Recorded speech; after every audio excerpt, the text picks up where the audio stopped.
Welcome to my YouTube channel to listen a beautiful love story for free. Please like and subscribe my channel for more videos and press the bell icon to never miss an update. Let's get started. The story begins. Whispers of the Sea. Maeve had always been drawn to the sea. Its rhythmic waves were a constant reminder that life, though ever-changing, held its own patterns and promises. The little coastal town of Havenmoor had been her sanctuary since she was a child. She lived in a charming cottage with weathered shingles in a garden brimming with wildflowers, nestled on the edge of a cliff overlooking the ocean. Maeve's days were simple but fulfilling. As a freelance illustrator, she spent her mornings sketching by the shore, capturing the magic of the sea in her art. Her evenings were often spent in the company of her best friend, Stacy, who owned the town's beloved bookshop, Seaside Pages. The two women had grown up together, their friendship weathering the storms of life much like the cliffs weathered the tides. On a crisp autumn afternoon, Maeve found herself perched on her favorite rock by the shore, her sketchbook balanced on her lap. She was drawing the horizon, the soft blush of the setting sun casting golden hues over the water. As she worked, a deep voice interrupted her concentration. "Excuse me," the man said. "Is this spot taken?" Startled, Maeve looked up to see a tall figure silhouetted against the glowing sky. He had dark, tousled hair and kind, sea-green eyes. There was something both rugged and gentle about him, like a sailor who had spent years at sea but still carried a sense of home within him. "No, it's not," Maeve replied, her voice soft but steady. "Feel free." The man smiled and sat down a few feet away. He was carrying a leather-bound journal, and as he opened it, Maeve noticed his hands, strong yet graceful, with a fainting stain on his fingertips. For a while, they sat in companionable silence, the sound of the waves filling the space between them. Maeve couldn't help but steal glances at him, curious about the stranger who seemed so at ease in her little corner of the world. Finally, he spoke. "You are an artist." Maeve nodded, holding up her sketchbook. "I try to be." He smiled again, this time with a hint of admiration. "You don't just try. That's beautiful." A blush crept up Maeve's cheeks. "Thank you. Do you write?" she asked, gesturing to his journal. "I do," he said. "Mostly for myself. Stories, thoughts, nothing as lovely as that." He nodded toward her drawing. "I'm Maeve," she said, extending her hand. "John," he replied, shaking it. His touch was warm, grounding. That evening, Maeve couldn't stop thinking about John. There was something about him that felt familiar, as though she had known him in another life. When she told Stacy about the encounter later, her friend raised an eyebrow. "Havenmoor doesn't get many new faces," Stacy said, pouring Maeve a cup of tea. "Do you think he's here for the festival?" "Maybe," Maeve replied, though she wasn't sure. The annual autumn festival was just a week away, and it always brought an influx of visitors to the town. Still, John didn't strike her as a tourist. He felt different.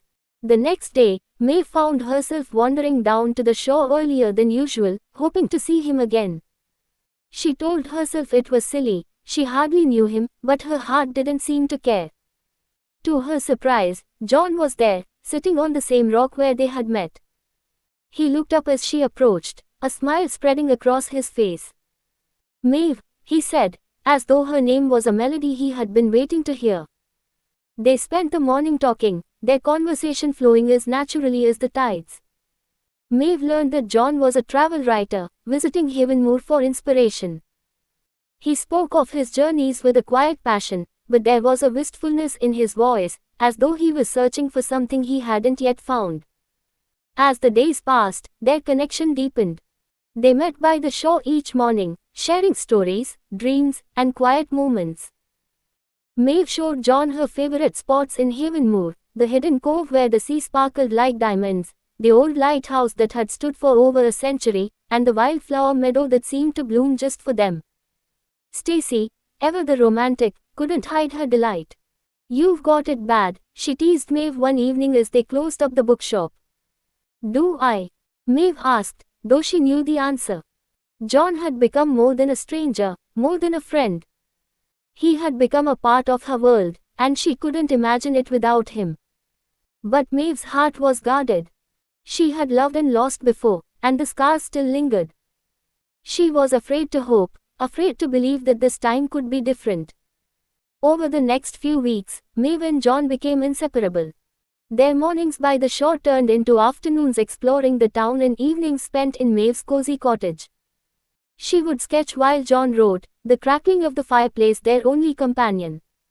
He would read her passages from his journal, and she would share her illustrations with him. It was a rhythm that felt timeless, as though they had always been meant to find one another. But for all the joy John brought to her life, Maeve couldn't shake her doubts. She often caught herself wondering how long he would stay. He was a traveler, after all, and Havenmoor was just one stop on his journey. The thought of him leaving was a shadow that lingered in the corners of her mind. One evening, as the autumn festival lit up the town square with music and laughter, Maeve and John strolled hand in hand through the cobblestone streets. Lanterns hung from every shop front, their warm glow reflecting in the sea-green depths of John's eyes. Maeve felt the weight of her unspoken fears pressing against her chest. "John," she said softly, stopping by the edge of the square where the noise of the crowd faded into the night. "Can I ask you something?" "Of course," he replied, his gaze steady and reassuring. "Why did you come to Havenmoor?" John hesitated, running a hand through his dark hair. "I needed a place to think," he said finally. "To figure out what I want." Maeve's heart clenched. "And have you?" He looked at her, his expression unreadable. "I'm still working on it." Before she could respond, Stacy appeared, her cheeks flushed from the cold and her excitement. "There you two are. They're starting the lantern release by the pier. You can't miss it." Maeve forced a smile and nodded, letting Stacy drag her and John toward the waterfront. But as she watched the lanterns rise into the sky, their warm glow fading into the stars, she couldn't help but feel like her heart was rising with them, only to drift further out of reach. The days after the festival were quieter, tinged with an unspoken tension. Maeve noticed John spending more time in his journal, his thoughts seeming far away. Stacy, ever perceptive, noticed the change as well. "Have you talked to him about it?" Stacy asked one evening as they sorted through a new shipment of books at Seaside Pages. "I don't even know what it is," Maeve admitted, her voice heavy with frustration. "He's here, but it feels like he's not fully here." Stacy placed a comforting hand on Maeve's shoulder. "Maybe he's just scared.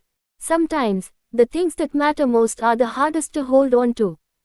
Maeve nodded, but her doubts remained. That night, as she sat by the fire with her sketchbook, John's voice broke the silence. "Maeve," he said, his tone hesitant. "There's something I need to tell you." She set her pencil down, her heart pounding. "What is it?" John took a deep breath, sitting across from her. "I didn't come to Havenmoor by chance. I read about this place in a letter from my mother." Maeve's brow furrowed. "Your mother? She passed away last year," John said, his voice tinged with sadness. "Before she died, she wrote me a letter, telling me to visit the places she loved most. Havenmoor was one of them."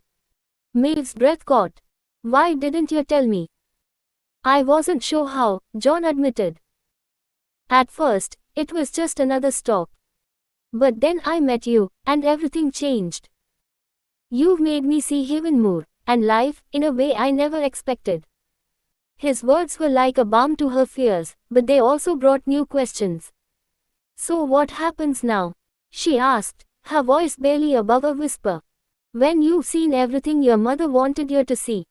John reached for her hand, his touch grounding. "That's what I've been trying to figure out. For so long, I've been chasing her memories, trying to understand what she loved and why. But now, I think I've found what I was really looking for." Maeve's eyes met his, and for the first time, she saw no hesitation, no doubt, only the quiet certainty of a man who had found his home. As winter descended on Havenmoor, the days grew shorter, but Maeve and John's love only deepened. They spent snowy mornings walking along the beach, their laughter carrying on the crisp sea breeze. Stacy, thrilled to see her friend happy, often joked about planning their wedding. But Maeve and John weren't in a rush. They had learned to cherish the present, knowing that love, like the sea, was best appreciated moment by moment. One evening, as they stood on the cliff's edge watching the sun deep below the horizon, John took Maeve's hand. "I want to stay," he said, his voice steady. "Not just in Havenmoor, but with you. If you'll have me." Tears filled Maeve's eyes, and she nodded, unable to find the words. She didn't need them. In John's arms, she had found everything she hadn't known she was searching for. And so, as the waves whispered their eternal lullaby, Maeve and John began a new chapter, one written not in fleeting moments, but in the enduring language of love. So this is the end of a beautiful love story. Hope you like it. We will meet in the next video. Stay tuned.